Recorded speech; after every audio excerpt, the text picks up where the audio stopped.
50 होगा ना, 51।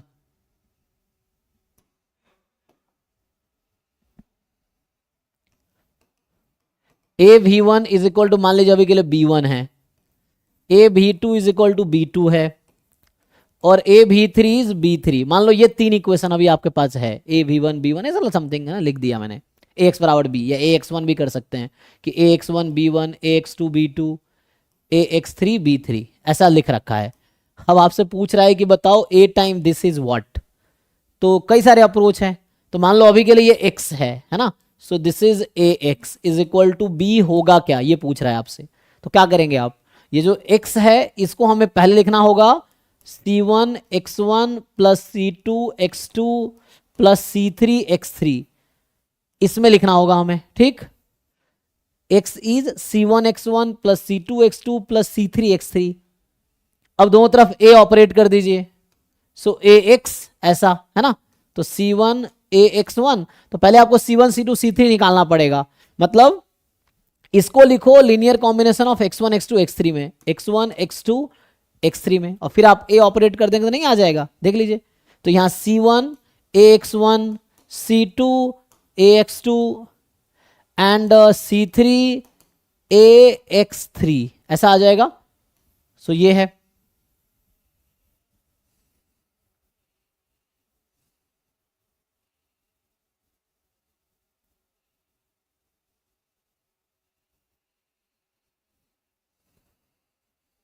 ऐसे सारे को लिखना होगा फिर तो। हाँ फिर सारे देखना पड़ेगा।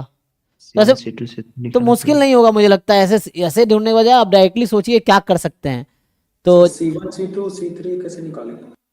पुट करके, ये आपको x पता है ऑलरेडी, x रखिए यहाँ पे, x1 x2 x3 रखिए, फिर नहीं निकल जाएगा। जीरोज बहुत ज्यादा है ना, तो उससे इक्वेशन बहुत कॉम्प्लिकेटेड नहीं होंगी, इजिली आ जाएगा। जैसे पहला ऑप्शन में बात कर रहा हूं मैं, x ये है आपके पास, x रखिए यहाँ पे, और वैसे भी दिख रहा, अगर आप ध्यान से देखेंगे तो ये जो x3 में से अगर मैं x1 घटा दूंगा, नहीं तो यहाँ पे पहले तीनों को ऐड कर दो, बेटर रहेगा, दो दो है ना, ओके। तो आप ध्यान से देखो, x1 plus x2 plus x3 किसके इक्वल है, 2 2 2, ऐसा है जी। Yes sir. तो 2 बाहर कर लीजिए। तो अभी मैं ये कह रहा हूं कि जैसे आपको अब चाहिए x, ये वाला चीज, तो आप सोचो क्या करोगे आप। तो ये कब मिलेगा, जब इसमें से हम 2 टाइम x1 कर देंगे, घटा देंगे तो हो जाएगा।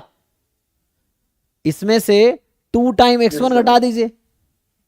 तो कहने का मतलब ये जो वेक्टर आपको दिख रहा है, ये जो vector, this is nothing but x1 plus x2 plus x3 minus 2x1। ऐसे ही इसको भी ध्यान से देखिए, बीच में 1 चाहिए, तो यही सम में से आप बीच वाले को घटाइए 2 टाइम करके। तो मतलब ये जो आपको दिख रहा है, this is the x1 plus x2 plus x3 minus 2x2, ये बच जाएगा। देख लो भाई, बचेगा 2, बचेगा, घटाना हाफ करना पड़ेगा। हमें इसको लिखना था ना, तो माइनस 2 टाइम दिस, 2 उसके टाइम, बाद फाइनल हाफ करना अच्छा पड़ेगा। 2 टाइम बचेगा ना, तो हाफ कर देंगे, कोई दिक्कत नहीं, इसको हाफ कर देंगे ऐसा होगा तो। सो हाफ कर देंगे बाद में ऐसा। सिमिलरली इसको भी लिख पाएंगे आप, तीनों का सम कर लेंगे तो ये 1 1 1 उसका हाफ हो जाएगा। इसको अगर मैं 2 से डिवाइड कर दूं, half x1 plus x2 plus x3, तो कैलकुलेशन बहुत ज्यादा नहीं है, आप ठीक से कैलकुलेशन करेंगे आपको इजिली दिख जाएगा कि 1 1 1 हो गया। देखिए ये जैसे half x1 plus x2 plus x3 1 1 1 हो गया, ऐसा है। सो तो उससे आ जाएगा, ट्राई करके देखिए, जैसे लिख दिया ना मैंने।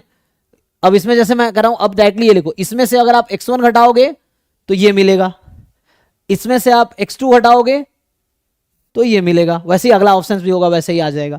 तो सिंपली डायरेक्टली मिल जाएगा आपको, मैंने लिख के देखो, ट्राई करके देखो तो मिल जाएगा।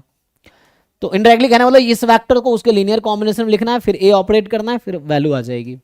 जैसे यहाँ 1 2 3 है तो उसके अकॉर्डिंग यहाँ 1 1 1 तो वही आ गया था, ये 1 1 था, half x1 plus x2 plus x3, उससे आ जाएगा।